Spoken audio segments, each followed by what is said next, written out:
Rick Bennett, coach, whatever. Does everyone call you coach? No. All right. Well, let's start that over then. Sure. 3, 2, 1. Rick Bennett, coach of Union men's hockey. And we're going to hold off on that national championship talk for a little bit later. I'm sure you're used to that as part of your introduction now. My first thoughts, I love talking to coaches because some of the most significant people in my life were coaches I had growing up.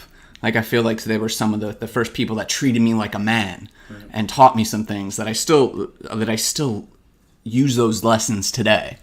Now I'm going to take a guess that you've had coaches like that in your life. Oh yeah, just like you. You take what you've learned. It helps obviously molding. As a coach, it's helped.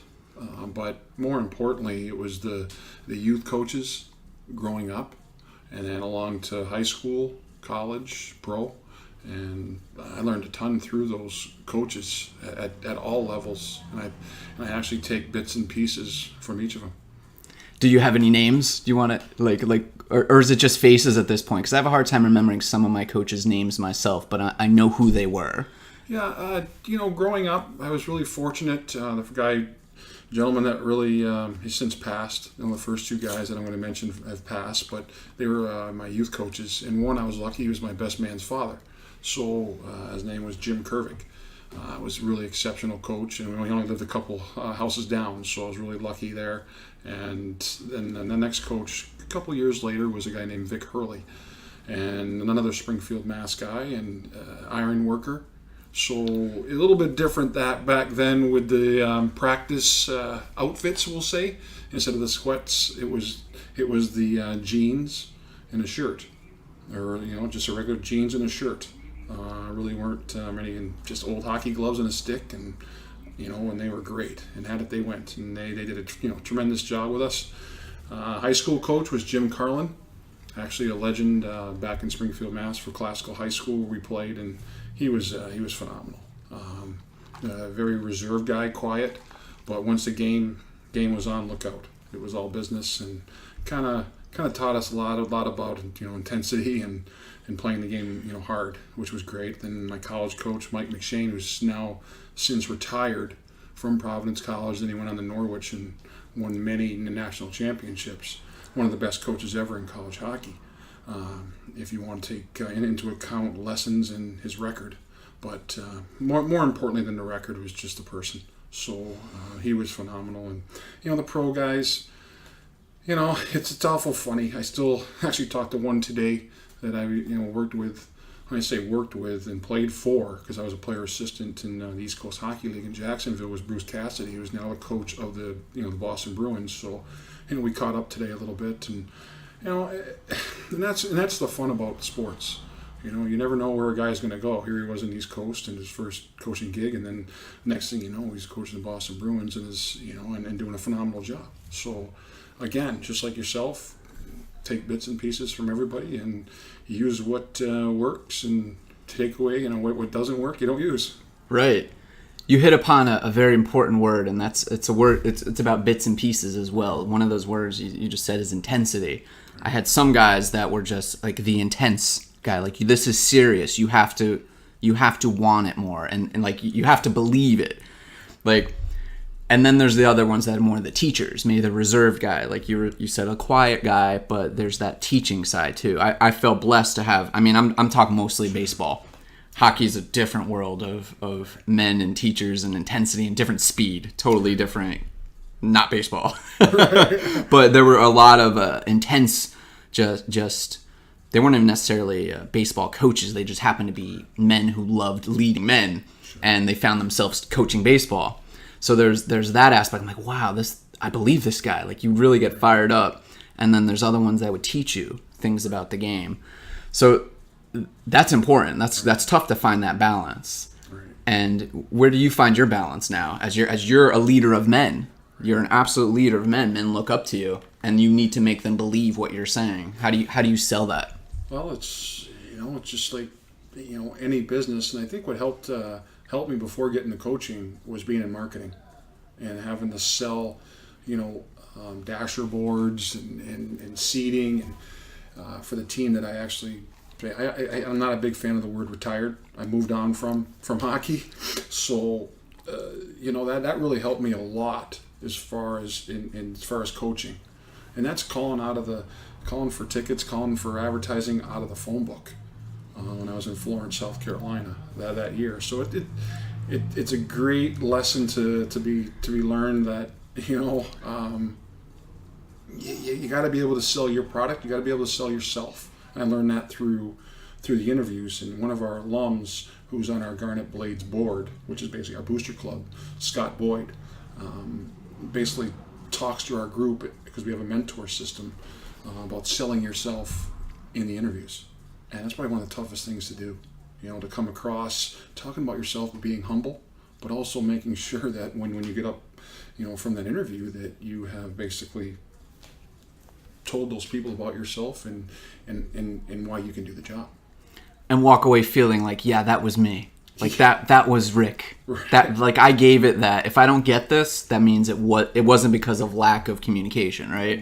Which is tough. That's a tough thing to learn. Right. Even as you're still learning that, right? Like, I'm still learning that. Like, because I guess that's the eternal question. Who am I and how do I communicate that? Like, I want this, whatever, Sure. If I'm going from job interviews, in my early 20s, just thinking like, if I go think back now, some of the things I said, I'm like, that wasn't me. Like, I would walk away feeling like, was I just trying to tell them what I thought they wanted to hear? Right. And that's a big thing to get over. Sure. Right? Like, everyone has a story. Right. And it's how you present your story to people that I think comes across probably, the most, in fact, of do they relate to you or don't they? And I think that's, I guess that's why they call it interviews. So when did you start realizing like that coaching was not, like, we're not going to say end game because you're another person who doesn't like saying retirement. Like, there's never a retirement. There's, in my mind, that's a poison word. Just throw it away. There's no such thing as retirement, no matter what it's from. Okay. When did you start realizing that?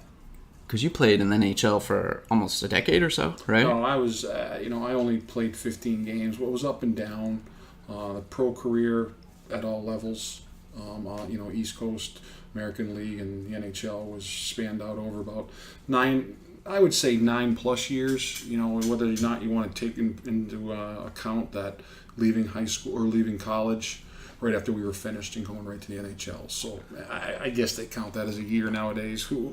Right. I personally don't, but if that makes others feel like they want to, then so be it. But well, good. I'm glad you corrected my misinterpretation, because I just a quick scan over Wikipedia, because I like coming into these things blind.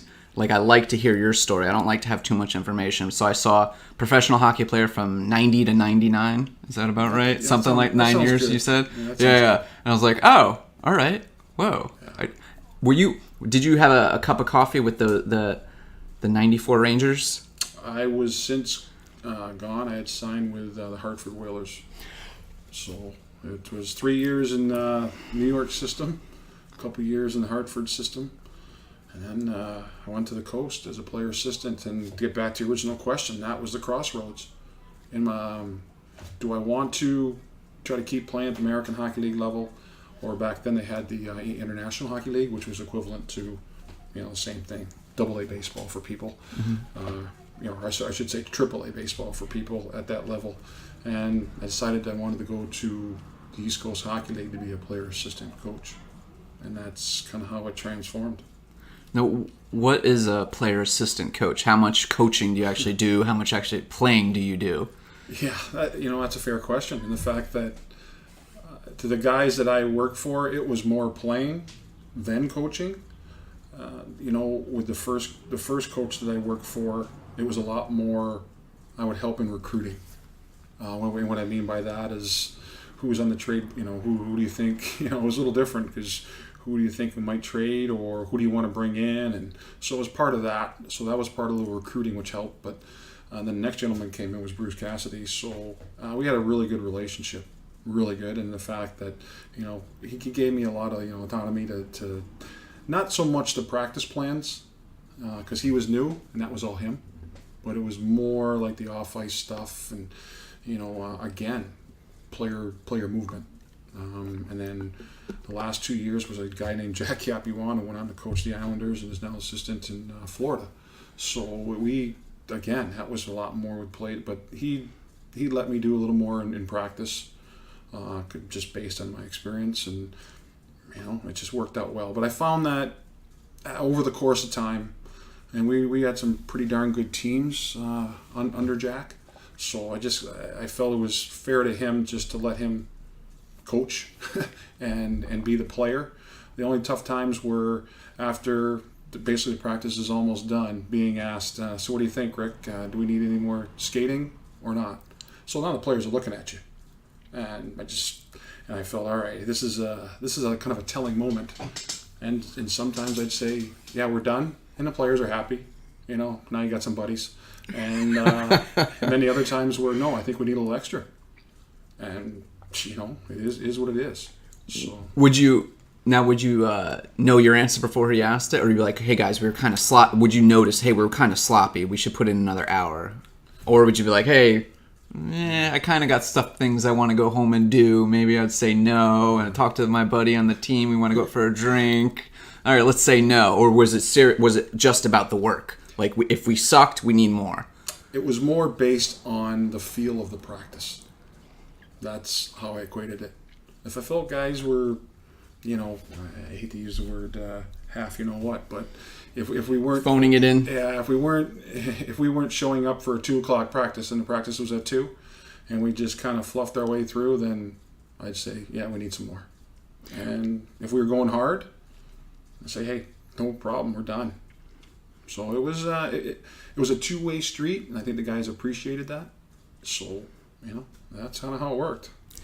Now you mentioned one of your previous coaches was the jeans and t-shirt practice guy. Now, are you talking like outdoor on ice jeans and t-shirts, or indoor jeans and is that just like a guy who grew up playing hockey in the 50s and 60s and 70s now teaching? Because I'm assuming this was sometime in the 80s. This was actually 70s. 70s. Okay. Yeah. So you can still get away with a lot of stuff. Oh yeah. A guy named Billy Wisher was the assistant coach, and they were both coming right from, working the iron, right to practice, in the jeans, and the, sometimes it was a t-shirt. Maybe they would throw a sweatshirt on, but they were tough, rugged men. That it was great. I can't even begin to tell you how much fun it was going to practice. And the first coach I had was a fireman, and also a painter. And it was, these guys worked hard, for a living. And when they got to practice, I don't think they had time to clown around. You know what? We got to do stuff here, and let's get after it. Men doing manly stuff. I love that. I love that. Coming from the iron mill and then hockey. Yeah. Like that's like an archetype. That's like a cartoon character. Like that person doesn't exist anymore. They actually have a little bit. Now, a couple of years ago, they built a statue, or like a memorial of him in a park called Van Horn Park, right in the Springfield area. Wow. So he was. Obviously, touched a lot of lives. Wow. And was hockey the backbone of that? Like, correct. That's where he. Yes. He wow. Yeah. So he was he was a very special guy. Too bad. I wish he was still around. That. Could have folk like he was around when I was playing college and pro, but that just wasn't the case. But you carry the torch now. Like, that's a responsibility, right? Like, knowing that someone like that existed and touched you, sure, and affected you to put you where you are today, and with all this this knowledge and this success, that those people kind of never die, right? To put it in a cheesy way, like they never die. For the ones that have since passed, obviously, anytime I have a chance to acknowledge them, I will.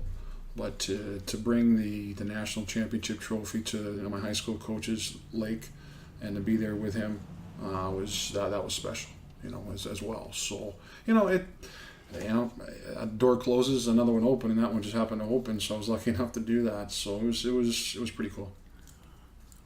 Now I have a little bit of a gripe with the Hartford Whalers.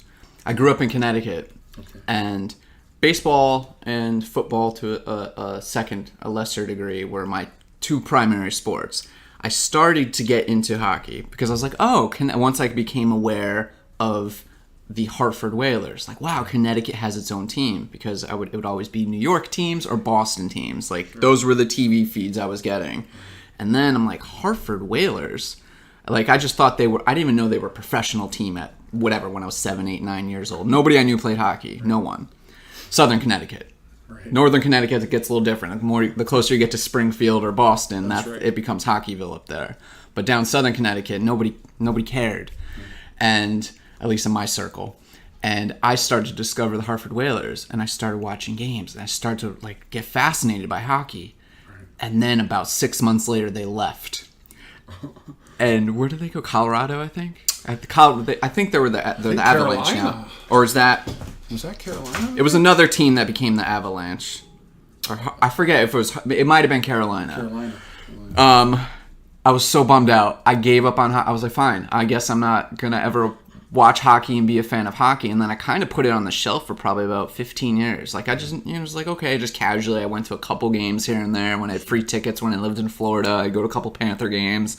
I'm like, oh, this is fine. This is cool. But it wasn't until I left Florida and moved back up here a few years ago. We actually moved to Canton, your St. Lawrence University. Okay. And actually seeing you guys in 2014 playing SLU was one of the first hockey games I ever went to. And ever since then, the last 4 years, D1 hockey is my new sports obsession, I guess. Just like, okay, it's back. Like, this is what I should have discovered when I was 11, 12, 13, what I wanted from the Whalers. But then they said, no, goodbye. We don't want anything to do with you. We're going to Carolina. And then now I love ECAC hockey. I love going to all these games around here. The RPI games, Union games, the St. Lawrence games. I love watching that. And I think the game we watched you guys play against SLU that year, you guys whooped their butts. And I was like, oh, that's a good team. I think you guys whooped their butts. And then when I see you win the national championship, I was like, oh, I was watching a good team. I honestly, I was just going to bring up a sore spot, but just the way it goes in these podcasts is I wasn't even on that trip because of my buffoonery in the Mayor's Cup, and so I was actually suspended on that trip to St. Lawrence and Clarkson. We got beat at St. Lawrence that year, and then they had a great win at Clarkson, and the rest was history. All right, good. I'm glad you're correcting me again. Yeah, that's okay. Refixing my memory, because then maybe it was the year after that you whooped up SLU. But it was pretty. That was because after that SLU loss, it was. Then the guys went to Clarkson and it was a great win, and then we just took off from there. I don't think we ever lost again. You know what? Now I think I'm self-correcting my memory based on your new information. Is that I thought SLU was really good then because they beat you guys. And then I was like, oh, St. Lawrence is going to be great. They just beat Union. And I don't know if you guys were ranked top 5 or 10 or something, 15-ish. Yeah. You were there. In there somewhere. You were in there somewhere. And I thought, whoa, maybe St. Lawrence is pretty good. Maybe I was conflating a little bit. And you don't think you guys didn't lose? That was the last game you lost that season? I don't believe we tied one more. We tied, I forget who it was, Colgate, maybe at the end of the year. And that was it. The rest of the way. How many pieces have to come together to win a national championship? Everything. You need some luck. I know that's a cliche, but you need a lot of luck. I think the opponents that we played fit our style, and that team could play any style you wanted. So when you get to the NCAA tournament, and even the ECAC, when you get in the playoffs, you got to play different styles to kind of conform, but also play your style. I'll give you an example. We played a Vermont team and a Providence team that basically, I'll tell you, was a very tight, good defensive team. And then we were fortunate enough to get by them. And then we played 2 teams to win it all that were offensive teams in Boston College and Minnesota. And we played better against those type of teams because we could shut it down defensively. So we thought, but we also still let in 8 goals that weekend, but also scored, I think, 13 or something. But it was just a team that could play any kind of way you wanted, and I think that's, the most successful teams can, play your style, but also conform a little bit and be prepared for the other team's style. Is that part of that luck aspect of you had the luck, were lucky enough to have that group of players that you could coach to? Well, I guess explain this to me. I don't understand. Do you, Rick Bennett, have a coaching style, or are you fluid in like, okay, this is what our opponent is good at. We need to counter that by playing like this. Is it that kind of thing, or is Rick Bennett? We are speed. We are defense. We are strength. We are skill. Like, I don't know enough about hockey to ask the right hockey questions. No, kind of as a staff and myself, we're kind of adapting. We've always been kind of I always say a hybrid team. And it's pretty funny when recruits come in, their parents ask, what type of style do you play? And the first thing I say is, what type of shape is your son in? And what I mean by that is we want to play all three zones, being able to be in physical shape to play in all three zones, to play 200 feet of hockey. And you know what, being conditioned to do that it takes a lot. So because we're going to take care of our defensive zone, as we call that, that's take care of your house. And then we get in through the neutral zone, which is what we call the highway. And then to get to the, through the highway, we got to get to the playground, which is the offensive zone, which is where they really want to play. And then we have some, that's why we're doing the other two zones well, to get into that playground. I love metaphors. That one would work on me because the playground is where the fun happens. Like, that's where you're trying to score goals, right? Like, you gotta, before you could get out of the house, you gotta, what'd you call it, the highway? The highway's a neutral. The highway, you gotta drive on that highway, and you still gotta pay attention. You can't let your guard down on the highway, right. And then you get to the playground, you get to let loose and have a little fun. That's right. Ooh, that's the way I like this. I'm gonna remember that. I really like that. That's a great way of breaking hockey down for me because I know nothing about hockey strategies. When I'm watching hockey, especially live, when it's so fast, I'm like, I don't know what I'm seeing. I actually spend a lot of time watching the coaches because I want to see where your eyes are. I want to see what you're thinking. I want to look at the players and the goalies and see what they're looking at because I'm like, I'm not seeing what they're seeing. For me, it's just a lot of, I don't see the nuances of that. But you breaking it down like that. Yeah. It's pretty simplistic, and the guys have fun with it. So it's not like a big effort, when you're talking to all these guys. It's just kind of fun for them because there's classes that come in every year that've never really heard the term. The other three classes are sitting out. Here we go again. but the other class, the freshman class coming in knows what, it's kind of like, okay. Isn't that one of the hardest parts of coaching college? Is you always have a new team, right? Like maintaining a team. It's impossible. You're always recruiting. Is that like you're always thinking of next year? You're trying to work on this year, the current, whatever's happening right now. But you need to be like planting the seeds for next year almost continuously, right? Like you go on recruiting trips to Canada and Maine, I'm assuming. We go. Keep going north. Good player will travel anywhere. That's our philosophy, and we have to as a program. Being a financial aid program, it isn't like we have scholarships and we can really just be limited. We try to go everywhere across the U.S. and across Canada. We haven't really been to Europe, but we do have European players from Sweden, but we got them from Texas in the North American Hockey League. So it's different in that regards, but yes, we will go everywhere. But as far as for me to sit here and say that I do a lot of the recruiting, I don't. If I do 10% probably, because you have a team to coach. But in the summers, I like to get out. Right before the season, I'll get out and go see guys. But that's on our staff. Jason Tapp, our associate head coach, and John Ronan, who's going to his third year as well. So those guys are basically doing a lot of the recruiting, or doing, I should say, all of the recruiting. Well, I guess you've built up enough lifetime and professional equity to say, hey, Coach Rick Bennett won a national championship, former professional hockey. How far does that go now? Honestly, not very far.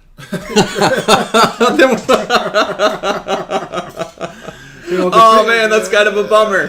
Because people ask all the time, is the national blah, blah, blah, does that get you recruits? No, it doesn't. The last time I checked, everyone being a financial aid school, it's in today's economy, it's tough.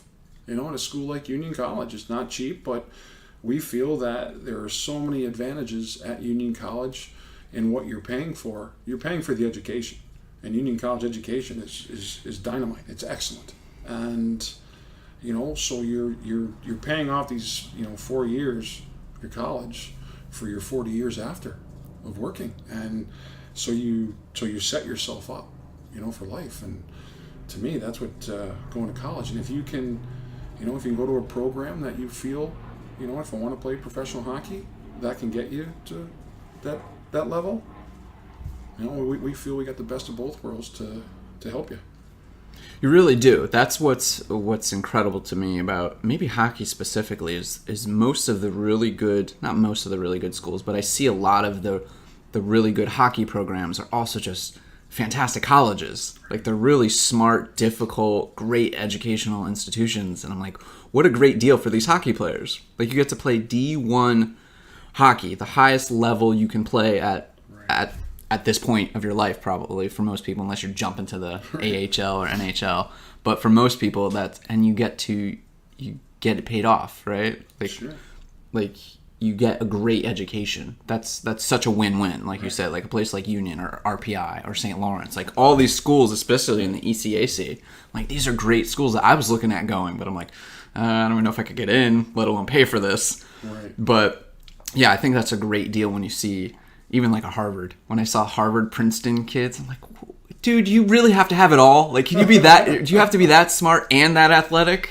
But it's great. I'm happy to have those people on Earth. Right. Like, exceptional people like that can do those sorts of things and open up the world of options for themselves.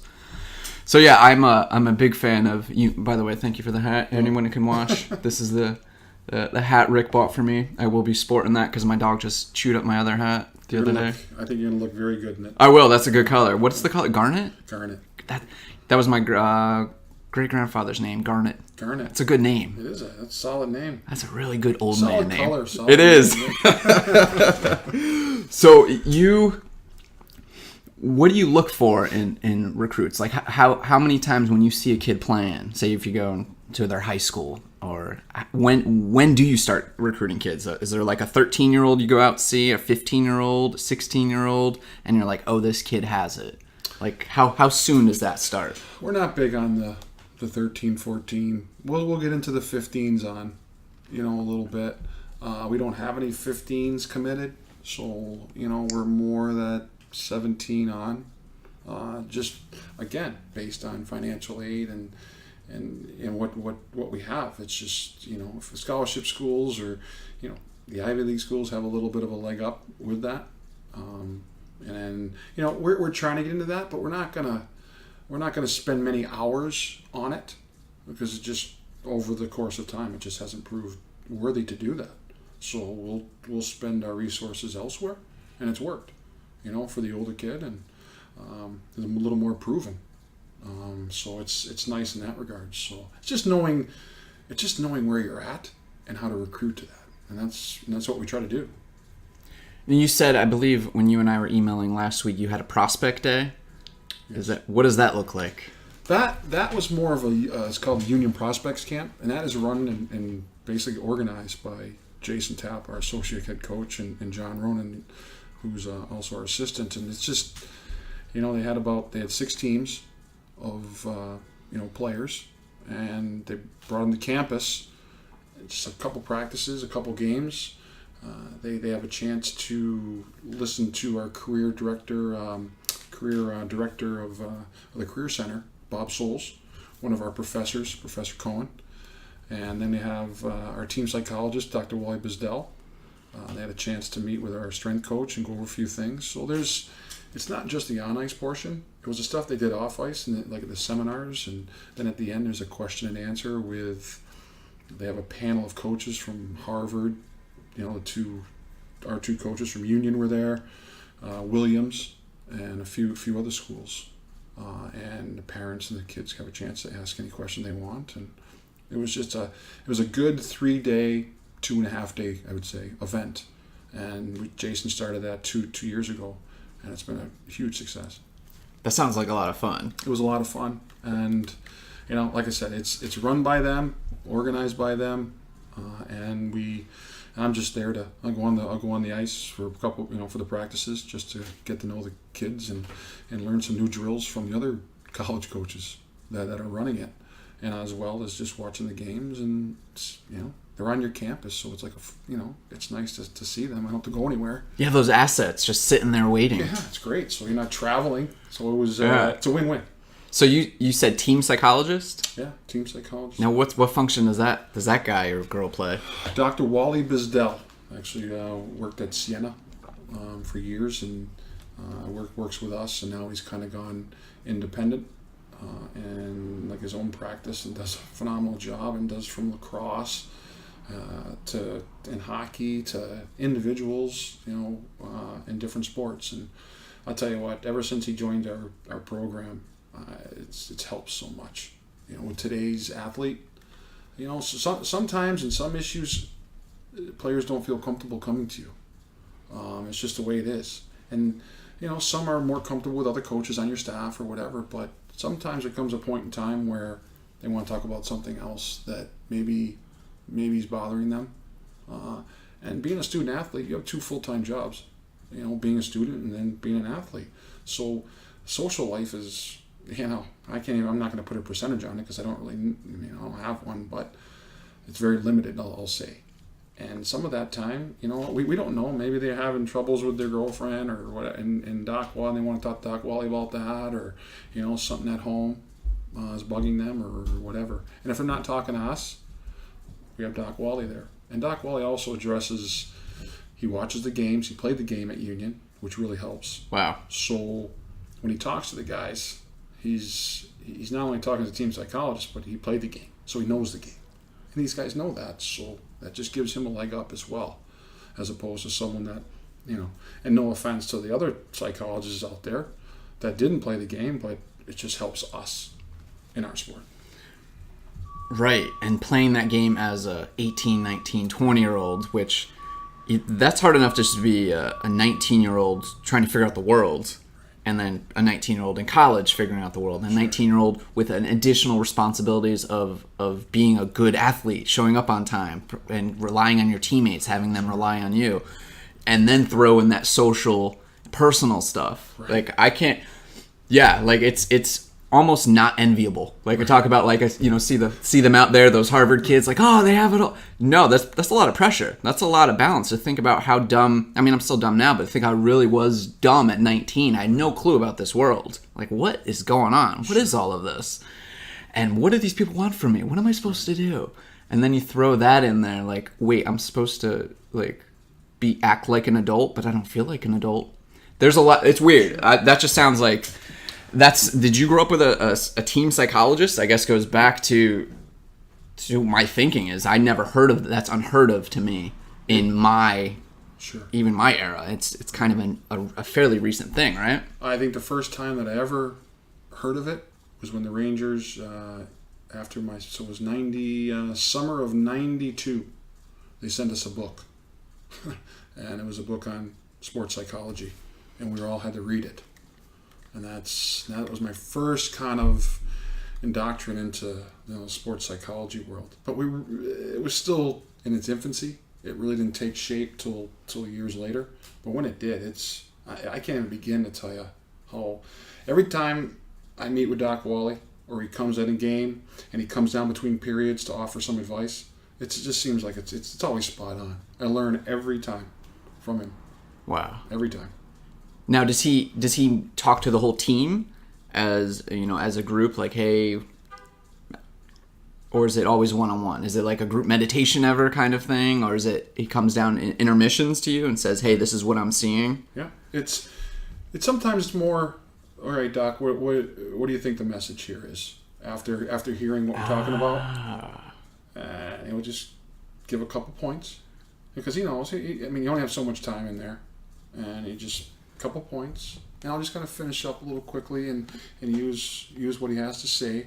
He addresses our team because he works with our team, I would say once, twice a month, and then he does stuff individually as well. So like he's around an awful lot. We're lucky there. Some other sports. I believe he works with Rutgers lacrosse. So it's a little more difficult for them with the travel.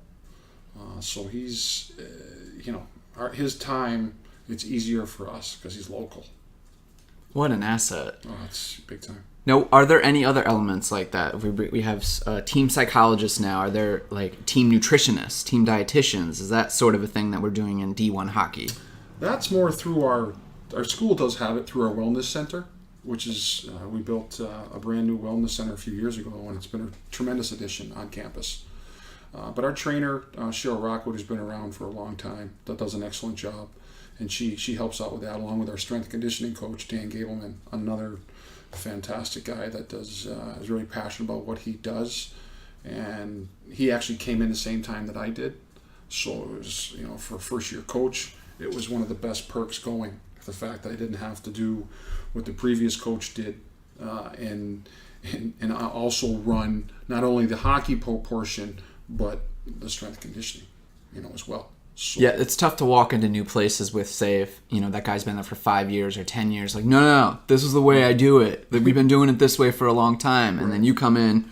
How about we try this? No, this is the way we do it. Right. It's great to start at the same time with other people because it's just you just throw that whiteboard up there and say, all right, what do you think? All right, what do you think? What do you think? It's that creating something from scratch with somebody new at the same time. That's very exciting. It's when Dan came in, we both, like I said, I just basically took over, and he came in, and it's just this is what he does. This is his profession. Let him work his profession, and I'll I'm in the background. I'll watch and learn, and so be it. And I think it's just a perfect and the fact that these guys are on the ice with me, and our staff 5 days a week or 4 days a week on the ice in practice and 2 times in the games. So when they get off the ice, they don't need to see me again. They they got the strength coach, and we lift twice a week, and that's perfect. And we just let Dan do what Dan does. And that's the old another analogy is, if I have a toothache, I'm not going to call a roofer. So I just leave it alone. So is that something else that's changed though? I mean, I just see it. I guess as our society as a whole, how we work out has changed. As strength and conditioning as a hockey player, hockey coach now, and how you're teaching and seeing this strength and conditioning coach, his techniques, his theories, has that changed from when you were that age, 19, 20, 21-year-old playing in college? Like, because for me, even in the 90s, everybody just lifted weights. Just get as big as strong as you can. Not hockey specifically, but football, just every sport, football, baseball, basketball, just get as strong as you can and run sprints. And now I feel it's a lot less heavy lifting, and it's more I guess yoga would be one incorporation, where yoga was just like, nobody does yoga, man. That's that's for housewives. Like, nobody does yoga. What are you? And then I remember hearing, it's probably 15, 20 years ago, if you remember the football player Ricky Williams. Oh, sure. Yeah. He was the first professional athlete that I ever heard that did yoga. And I was like, what is this? And then I started looking, that planted the seed. Right. And then I started looking into it, and then saw him doing yoga, and then saw how incredible on the field he was. I was like, he's so much better than most people I see out there. Like, there must be something to this yoga. He swears by it. Sure. So I think our attitudes towards how we work out and treat our bodies has changed. Is there any of that? Have you seen an evolution from when you were a kid to now? It's not even close. The fact that these guys, it's a lot more emphasis on legs than we used to ever put the time in. A lot more Olympic lifts than the old just squat. Now you have different variations of them. A lot more single leg squats. These rear foot elevation, I can go on and on. Just there's stuff I don't even know what they are. I'm sure. Yeah. So and I'm right with you. But it's it's just fun to these guys really get after it, and they're 2 times a week. But back in I was late 80s. It was just a lot more. I should say, mid 80s to late 80s. It was more. The upper body jazz, and that was it. And we did start to get into the rollerblading. was starting to come in just for conditioning. That was more in the spring, and then we had a big wipeout, and that was the end of that. So what was the wipeout? It was a little track that we had around the rink, and it was kind of like an up and down, and it was just it looked like I don't know if you remember, well, you probably don't, but Chips. Back in the day, the TV show, and right. Every episode starting out, there was a big accident on the highway, always, and that's what it looked like. We call it the Chips pile up, and that ever since then, guys had their knees were bent, elbows, and we were all a mess. It was like, I'm not talking a few guys, it was like 10 of us that went down, and coach just said, all right, it's enough for this, Jazz. No more rollerblades. No more rollerblades. It was Leave it for the Southern California beach dudes. It was a one and done. That is kind of funny. I'm laughing internally, just visualizing all these super athletes in rollerblades skating in circles. We weren't in the 80s. We were far from super athletes, but it was a new thing. I give our coaching staff credit at the time. It was new wave thinking. But it was just, you couldn't really stop. And plus there was some sand around, and anybody who knows that rides their bike and goes around a corner, if there's sand, look out, you're going fast, and you're going to go down. And that's what happened. I also can't imagine the iron mill steelworker coach telling his players to put on rollerblades. I can't see that happening. Hey guys, let's put on rollerblades and go skate around town. That wasn't going to happen. So in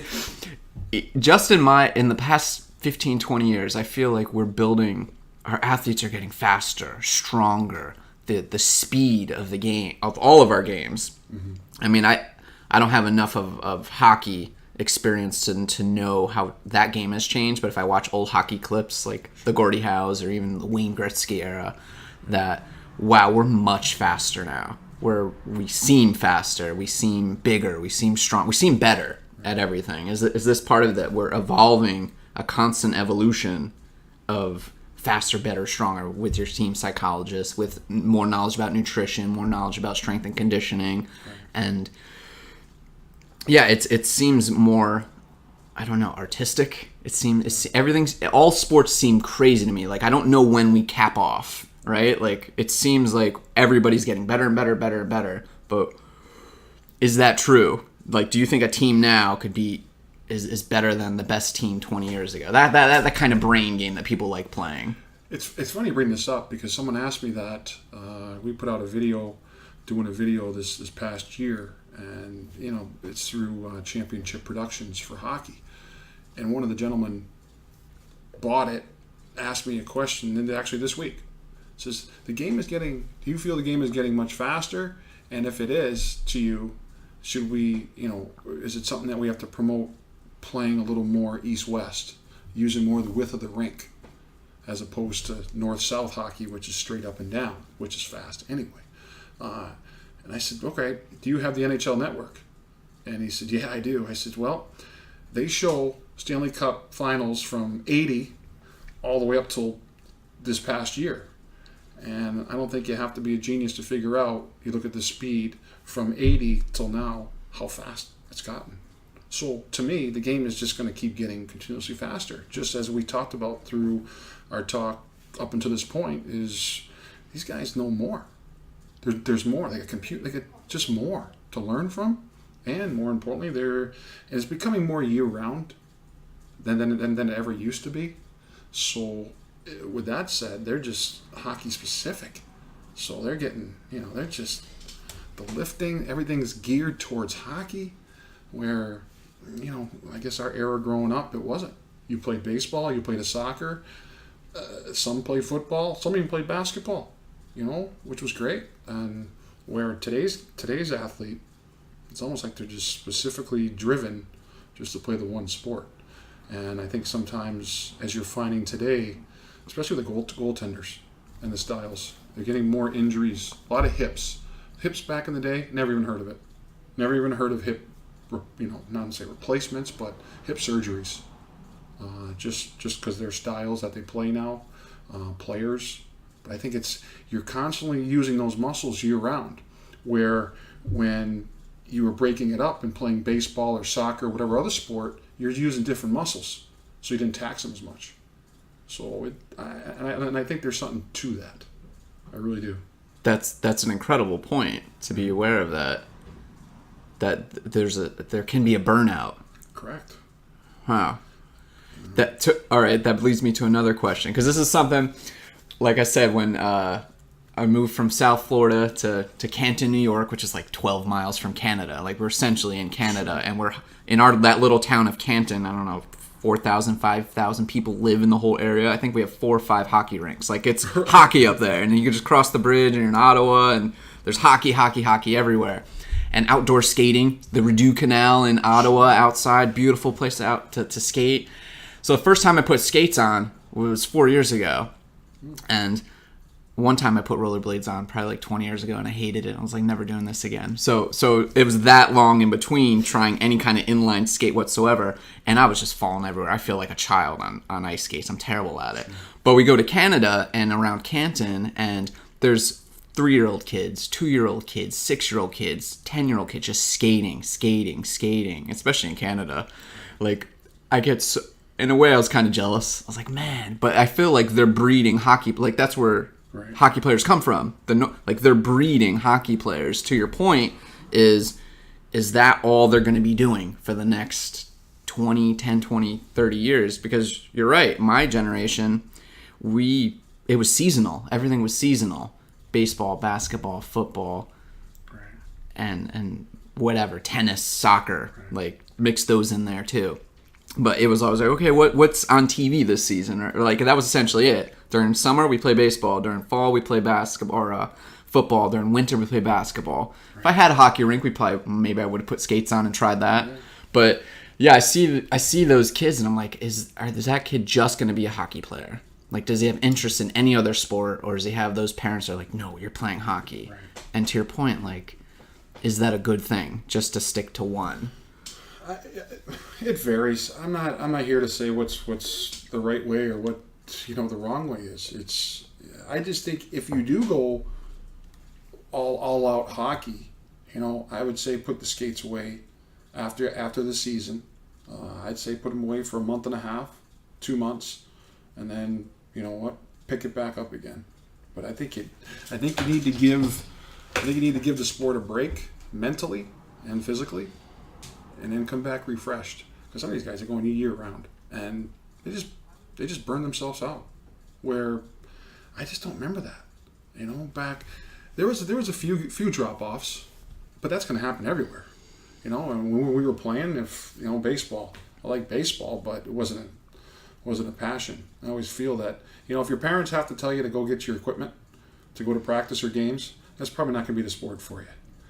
And if it's a struggle to get in the car to go to practice or games, it's not the sport for you. And I think if you're doing it 12 months a year, it's only going to be, they're kids. They're kids. Think about when you hear people going to work every day. The stories you hear about that. And they get in the car and they hop in and they just go to work and they're miserable. Some of them. That's like 84% of people. Yeah. And that's why I feel, blessed that when you get in the car, I always say I'm going to the rink. Never say I'm going to work. Ooh, that does something to you, doesn't it? Yeah, it's awesome. Ooh, that sets the tone for your whole day, for your whole week. I'm going to the rink. Going to the rink. Ooh. Yeah, forget work. That's not work. No, You're going to put work in at the rink. Like, that's a way different way of looking at it. Right. So how do you get away now? Like, I know it's your full-time job, but you still have to take mental and physical breaks away from it, I'm sure. That's a great... Yeah. Before I didn't. Last year was the first year that I said... I came home one day, actually, in late spring. Maybe it was early summer. I just said to my wife, I said, geez, I don't have any hobbies. I don't golf. I just do this and I go to the rink. I come home, I work around the house or whatever, play with the kids, a bit, but I don't have a hobby. And sure as heck, I've had a couple Mustangs in the past, I say Ford Mustangs, but I always wanted we all have our hobbies, but I wanted the Shelby Mustang. Shelby GT500. You got it. Oh God, You got it. what a car! Yep. So there was one as I drive by on Route 9 called Prestige Motors, and I said, geez, there was two of them. And it was ironic, and I just came home, and I said, I think I got to have that. I have to have that. And sure as heck, and it was just drove by, and then we drove by, I'll never forget it, Stewart's. I was with my oldest daughter. She goes, I think that's a Mustang in the Stewart's parking lot. And I literally almost went two wheels in our car and drove to Stewart's and almost tackled the guy who had it, asked him a few questions. He said, yeah, and he the next thing I know, I dropped her off, and I went and I bought it. I bought there was a black one and a red one, and it was really, I just bought the red one. And I just said, Jesus, this has been great. Now, I don't drive it a ton, but I tell you, when you do, it's incredible. And I got, and there's other small things. The Dallas Cowboys, big fan. So I like that. And I'm trying to think of the other. There was the third one is Def Leppard. No kidding. Oh yeah, any concert around here, I'm going. So those are small things, but you gotta have. They complement. You have to. You go crazy. And I was starting to go a little bit crazy. I was going into year 6. So it was like, geez, you better come up with something here different, because something's not going to make it. It was like you're stressing yourself out, and by having some hobbies, it's really helped. That's great. Yeah. That is very, very important. People, because you, like you said, that 6 years probably went by so quick. You didn't even realize, like, wait, what? I haven't done anything else in 6 years. Right. Like, wait, where's Rick? Like, so where's true. Rick? I picture this way, like almost like a balloon. And if it gets too big of just one thing, right. It's just like it's gonna burn out. It's gonna explode. And you get those little hobbies. Right. Get your Shelby. Pay attention to some Cowboys. Yeah. Listen to some Def Leppard, and that lets a little bit of the air out of that balloon, and it gets way more manageable and a little more bouncy. And it's like, okay, there's some life in this. It's not as rigid. It's nice and fluffy balloon. Fluffy Rick and his Shelby GT. Yeah, and you're right though. Like I can understand that not wanting. Like, you don't even have to drive that car that much, right? Like, because it's kind of special when you take it out, right? Like, if you drove it every day, it would kind of lose that like magic almost. Yeah. See, that's how I'm going to be when I get my Porsche. There you go. When I get my Porsche. But, I mean, it's top 5 cars of all time. I mean, I generally dislike Mustangs, but the Shelby, we're on a different level with that car. So it's going to be some toy like that. Within the next 5 or 6 years, I'm going to get an old Porsche. And for people that are listening, it isn't like it's a $1 billion car. It's far from it, because that was Carroll Shelby's initial goal when he wanted to build a car that people could afford, but also had high performance engine in it, and that was his goal all along, was to have a high performance car that people could afford. A lot of people like Corvettes, and you like the Porsches, but most of the world can't really afford them. And if you're lucky enough to get a great deal, then God bless you. But this is and that's what I've always liked. Now, if we want to talk about a 1967 GT500 original, well, now you're up there. Forget it. That's the only one I'm thinking about. I'm only thinking about the 67. That's the only one I can think about, because that is on the Mount Rushmore. Yeah. I know that's 4. I said it's in the top 5, but that 67 is definitely in the top 4. Just beautiful, and just that sound. Oh. I may have fallen. You must have seen Gone in 60 Seconds with Nick Cage. That Shelby. Sure. Oh my God. Sure. So do you get all nerdy about it? Like Carroll Shelby, right? I just read the book. Yeah, okay. What? Yeah. Oh, so you get nerdy about your car. I like that. Well, it's not. It was more about him and his story. It wasn't really about how it became about. It was more about him racing and how he basically got into it. And more at the end of the book is basically called the Cobra Story by Carroll Shelby. So it really wasn't a ton about that. I just kind of done past 2 years just more on the internet, or reading up on that, or actually talked to a gentleman who did meet him, and so that was kind of cool to get some of the stories. But I haven't been out to the to Las Vegas to the Shelby plant.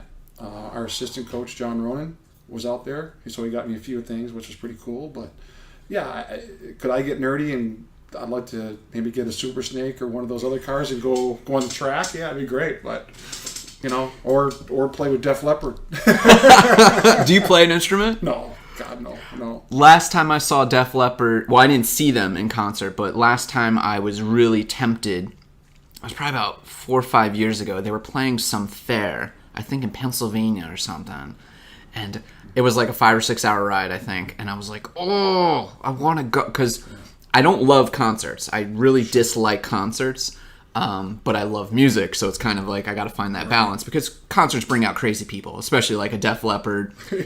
But there's only about 3 bands left now that I would go see in concert. Okay. Def Leppard is one of them that I haven't seen. Last year I checked off Iron Maiden. Went to North Carolina, checked off Iron Maiden, and just because I could tolerate, I mean, and that's that kind of crowd too. There are a lot of Def Leppard shirts walking around at Maiden concerts, but I'm not good around drunks and that kind of just like, woo! Too many people is too many people for me. Like, I'm good around 1,000, but it's probably why I like D1 hockey way better than NHL. It's just because it's more manageable. But Def Leppard, several years ago, I was so tempted, and I haven't checked up on them again to see if they're still playing anywhere. But that was the last time I was like, how many more chances am I going to get? Have you seen them? Oh, jeez. We're going on 5. So they just recently played in May. Here at the Times Union Center with Journey. Oh, crap. See, dude, there's too many things going on around here. I miss so many things. Yeah, but usually they come to SPAC, and they're great. They sounded better at SPAC than they did at the Times Union.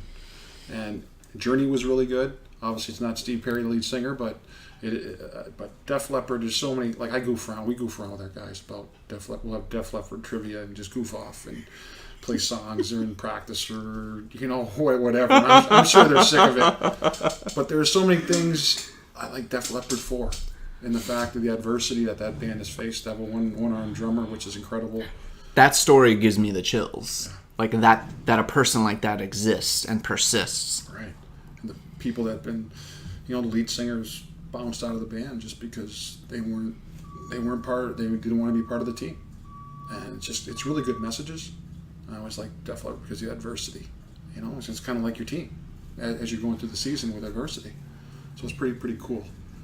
That's the human spirit story, right? It's like nobody wants. That's the one people want to pay attention to. The one that draws you in. It's like, okay, what did you do when things got crappy? What did you do when, somebody threw a brick at you and hit you in the head, knocked you out, and you're like, what am I doing with my life? You wake up and you're like, what am I doing? Right. Our drummer got into this accident, lost his arm. Right. We have a one-armed drummer. What are we going to do? Break up the band? Right. No, we're going to invent a whole new drum kit so this guy can play one-armed drums. Right. And kill it. Like, he got extra foot pedals or something? Yeah, the foot pedals. I haven't checked up on this story in This is the first time somebody's brought up Def Leppard to me in quite some time. I'm very excited that you brought up Def Leppard. Right on. Because 80s metal, man. Oh, I'm with you. 80s metal. I had some really old Def Leppard shirts, and one of the first 10 cassettes I ever bought was Def Leppard. Was it? Yeah. I love. And they're just one of those bands, man. When you listen to their greatest hits, it's all greatest. There are no fillers on that tape or CD. No, what do we even say now? I don't even know what you're saying now. Record. I know it's funny when you see that's a great album. I'm not sure if that even. I guess it's CD, isn't it? Or it's not, I don't know. Where do you listen to their iTunes? I don't know. Yeah, I don't know where you call it. I always say album. But yeah, record and album still. We know what we're talking about when we say it. So I guess that's the word to use. If you said cassette or 8-track, well, you're going to get some funny looks.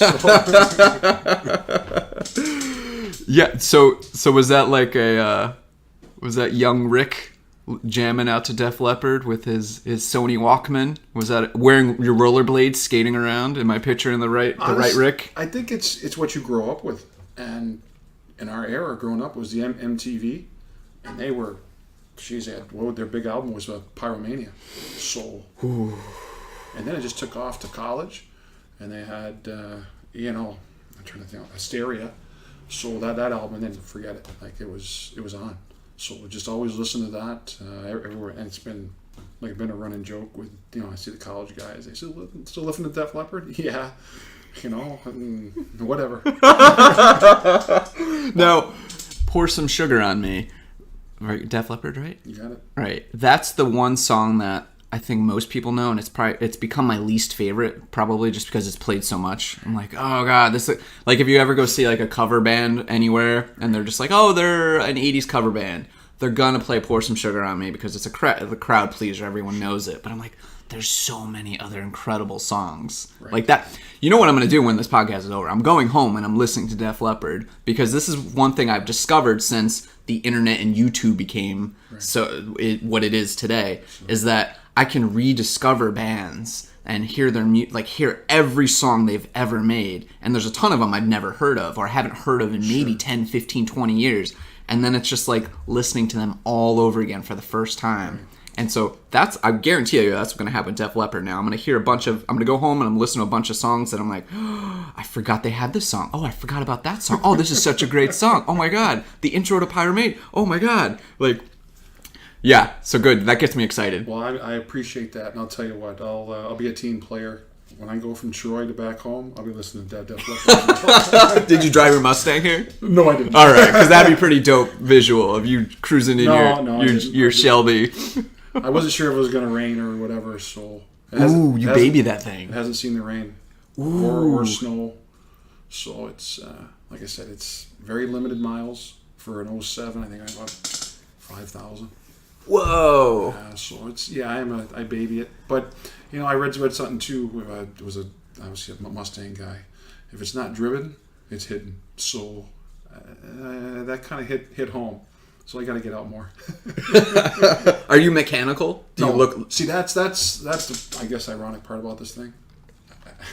My grandfather and father were, because my father had Chevelles and Corvettes and some real nice cars. I wish we would have kept today, but it is what it is back then. And no, I'm not. I'm awful. There's only so many things you could be good at, right? My trainer bought me a car for dummies, so. I read up on that a little bit. So see, to my bones, I'm a Jeep guy. I've only ever owned Jeeps. Okay. And I knew nothing about mechanics, nothing, until I bought my Jeep and things started going wrong, and which is inevitable. But Jeeps are so awesome in that they're meant to be worked on, because they started out as like a military vehicle, so they kind of still hold that essence of they should be easy to fix, because if something goes wrong in the war or battle or in the middle of the field or something, they got to have an easy fix to them. So they've kind of carried that on with the Jeep Wrangler specifically, or the Jeep, just regular Jeep Cherokees like I've had. And so I bought one of those Haynes manuals. You talk about your buddy like buying the cars for dummies. I bought those Haynes. It's essentially for dummies, but anything you want to fix on it, you can. And I became so nerdy with those things. Like I would just sit there and read it. I'm like, okay, if my AC compressor goes wrong, what am I going to do? All right, there's my water pump, something's going wrong, what am I going to do? And I found that I loved fixing it. I absolutely when something would go wrong on my Jeep, I wouldn't get so bummed out. I would get like, oh cool, I have something to fix now. And now I feel like I can fix a Jeep. Like if you open up a hood of a Jeep Wrangler or a Jeep Cherokee, I can look in there and be like, okay, I know where this stuff is. But when my girlfriend has a Mazda, we open that up, I'm like, I have no idea what this is. I have no idea what your engine is. It's zero. You open up your Shelby, I'm like, I have no clue.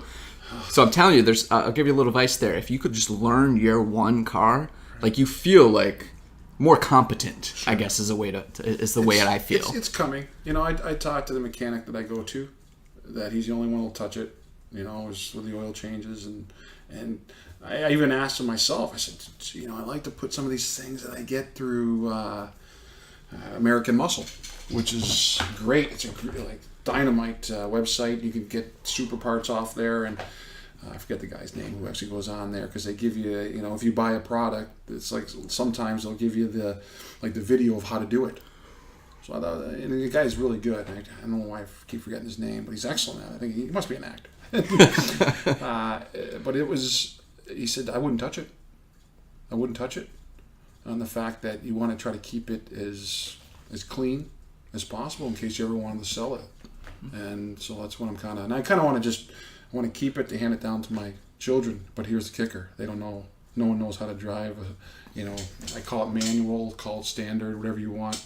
But none of my kids do, and the only one to do is my wife and I. I was hesitant to ask you that because I didn't want if you said it was automatic, I didn't want to make you feel like less of a man. Right. But it has to be automatic. It has to be manual. It has to be stick. Like my Jeeps, they have to. It's not. And same with the Porsche. Same with someday if I get a Shelby or something. Like it has to be stick. Like it can't be automatic. But it's funny. Like nowadays, like again, my mechanic, he races cars, and he swears by the automatic. Yeah, because you're never gonna shift as fast as the computer is going to. Right. And even they got the Ferraris and even some Mercedes, whatever, they have the finger switch. Yes. This finger, like for me, like but there's something to it about being in complete control. Like I feel like when I first learned how to drive stick and I started to get decent at it, and I haven't driven stick in a couple years now since I got rid of my Jeeps and moved. Okay. I left those in Florida. They were Florida vehicles. When we moved up here, I was like, I can't do that to you. Like you're a Florida vehicle. I can't bring you. Like I would have the top was always down. Doors were always off. I was like, I can't bring you to the winter. So I haven't driven a stick. I haven't owned a stick in a couple years. But there's something like I would feel like I'm conducting a symphony almost. Like I feel really connected to the car, literally and figuratively, because I'm controlling everything. And it's just like there's something to it. And just you're completely in control of that vehicle, and it's a dance. Like it's a dance. I've tried to teach several people. I have taught 3 or 4 people how to drive stick, and that's kind of how I sell it. I'm like, you're just conductor. You're a conductor in the dance, and you got to listen to your instrument and play with your instrument. And there's just it's a lot of fun, and it's actually a really good. It's kind of a bummer we're headed towards self-driving cars in a way now, because that experience is unparalleled. Like you're really paying attention only to driving. Like everybody's on their phone and texting and stuff now, or whatever they're looking at, just daydreaming, which daydreaming is awesome. But when you're driving a stick, you're driving. Like you can't help but drive and pay attention to everything. You're paying attention to the car. You're paying attention to everything around you. I like that heightened sense of awareness. Like I feel safer because I know what's going on. Whereas automatic, I'm like, I don't know. I hope you go into third gear. Like I hope you get up this hill. I don't know. Yeah, I'm when talking sports cars, I'm manual, standard, whatever you call it, all the way. You just have to. It's pretty cool because sometimes you can almost clown around with it where you can come up, especially off the off ramps. So when you're coming off the off ramp or going off the off ramp onto the on ramp, usually there's a light there at the end to try to get it to where you can almost not use your brakes because you're downshifting. So that's pretty cool. Yeah, it's a little game like that. Like you play a game with yourself. Yeah. And I actually, having lived in Florida and done most of my stick driving down there, I didn't really have to contend with hills. So I don't even know if I'm that good on hills anymore. So I'd be kind of scared to get in a car right now and do it because I'm like, I got to balance the clutch on these hills. I don't know. I would these hills around here are terrifying. That's a terrifying prospect. You know what? Yeah, that because we have a garage and it's got a little bit of a hill, so you got to get it in between the garage and the little hill. So it's always a treat trying to get it in there. And another little trick that people I don't recommend is wearing flip flops. No, because you can get stuck. And it gets stuck underneath the clutch. And there's no sorry.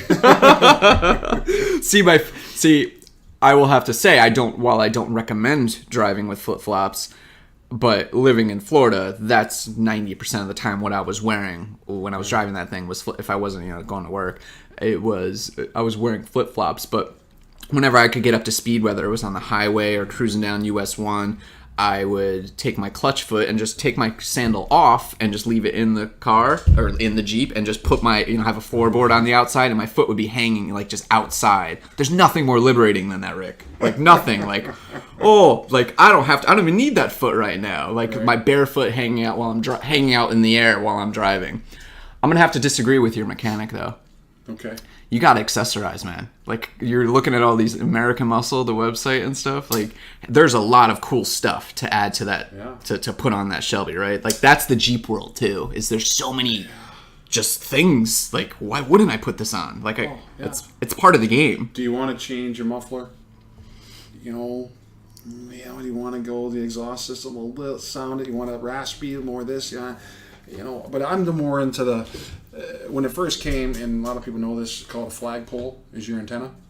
But you can. I just went on that American Muscle, and you got like a small one, which is about, I don't know, see 8 inches, as opposed to 36 or whatever the heck it is that they give you, and it just changes it up a little bit. Floor mats, you know, for American Muscle are excellent as well, as opposed to what Ford gives you. Right. So there's some small things that are big things without really having to jump into the engine part. Right. So those are some of the small things. Well, I guess we're dealing with two different things there, because you're dealing with a beautiful car that you want to take care of, and you're babying it. It's never, a raindrop has never touched it. A snowflake has never touched it. With my Jeep, a lot of the things I did was so that I could. They had utility. Like, I rhino lined the entire Linex to the entire inside. I lived right on the beach, so we were always going to the beach. There was always sand. I'd take it off-roading, mudding. I had these big old tires. I had like the handlebars on the side to grab onto. Had the sound bar.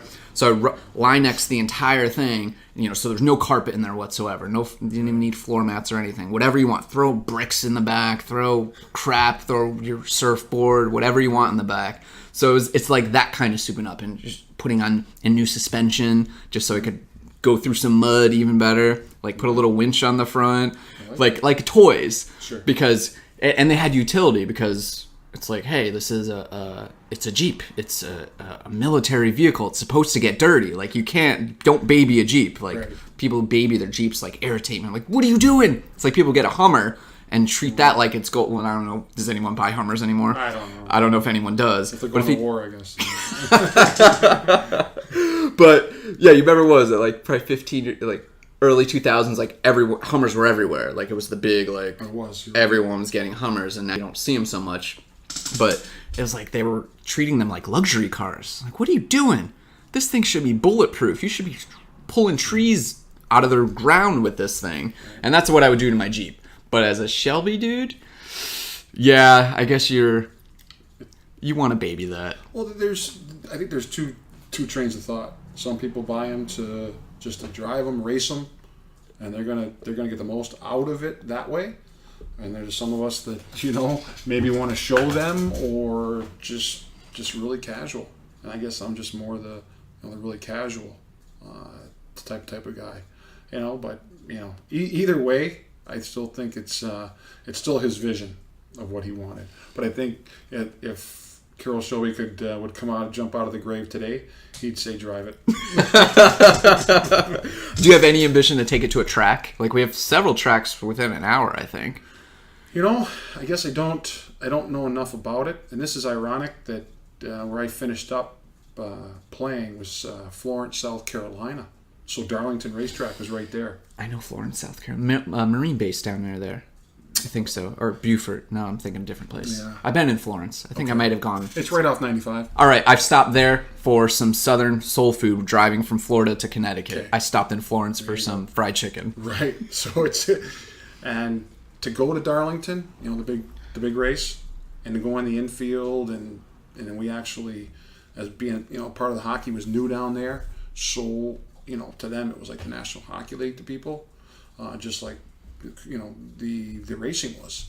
So we were able to go on the infield and see everything, and I forget the name of the guy, the general manager of the track, but he let us, whatever car that we had, we were able to go on the track.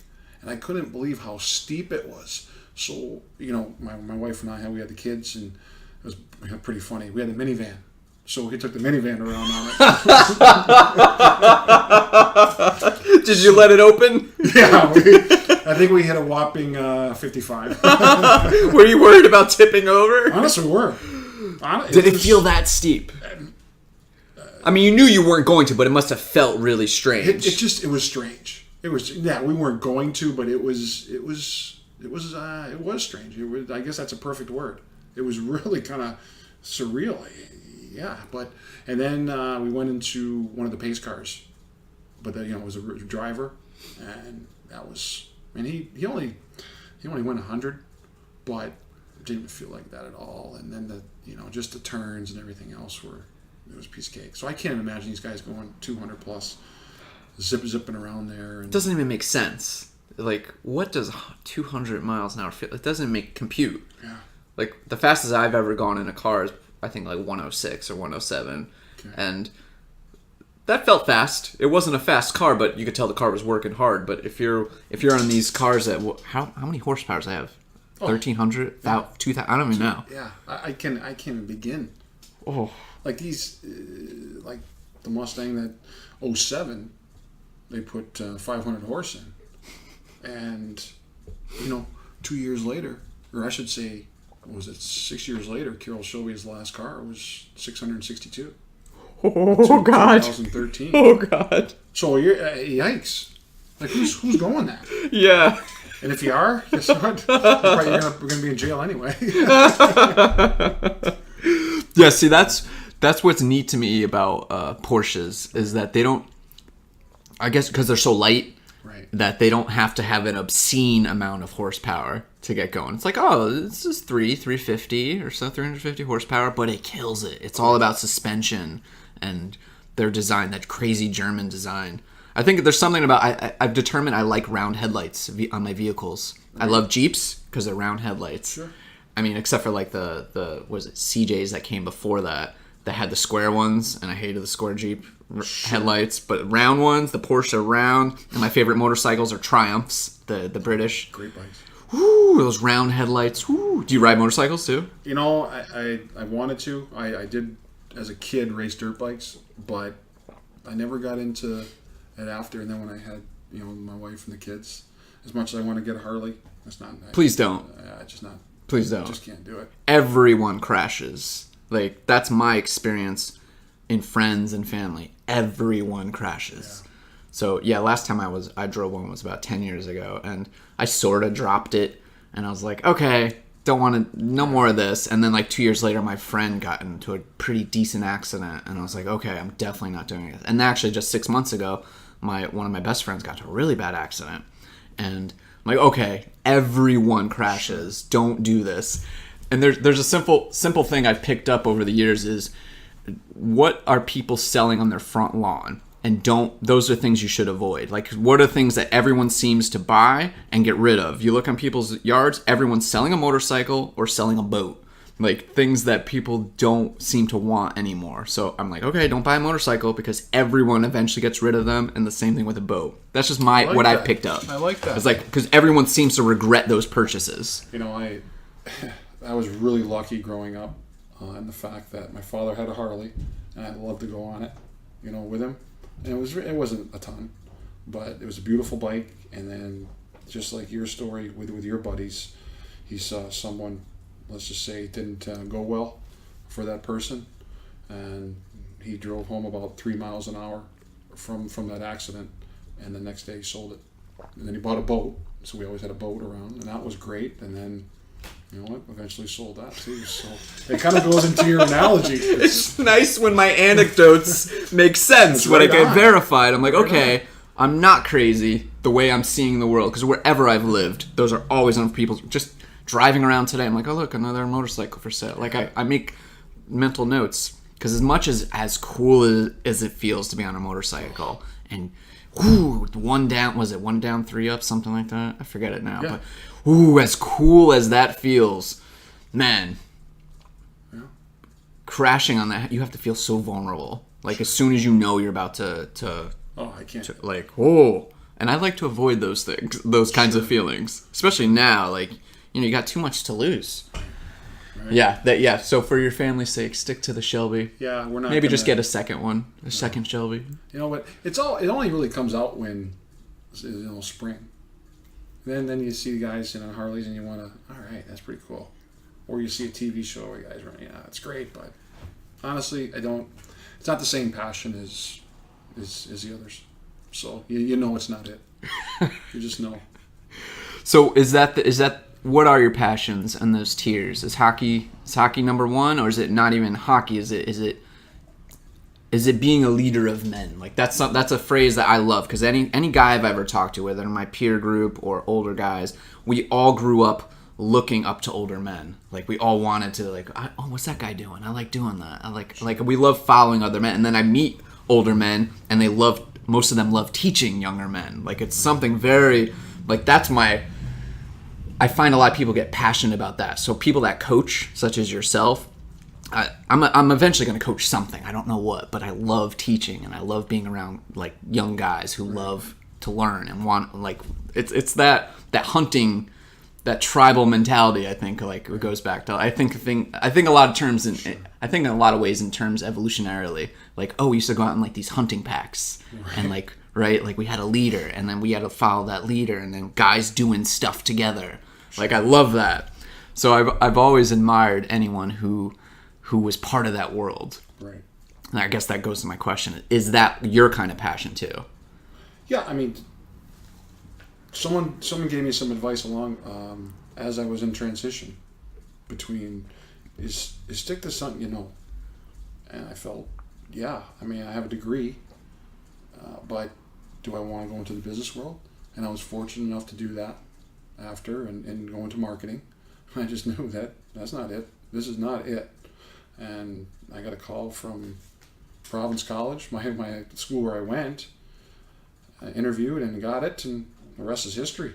So, doing the player assistant thing, it all worked out. But I haven't gotten that deep as far as what you explained with the leader of men, and I guess I got into it for the fact to see these student athletes go through the same thing that I was able to experience and graduate, and also have a great 4 years playing hockey. And whatever became of that, became of that.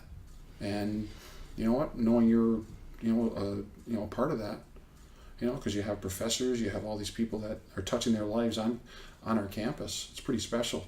So I've never got into, hey, they'll say so-and-so did this, or he signed an NHL deal, or he won this, you won that. The players play the game. And so as far as our staff taking credit, we're not big into that. We're just more, I think we're a part of that. That's what we are. We're a part of this. And, sometimes we get way too much credit. And sometimes, you're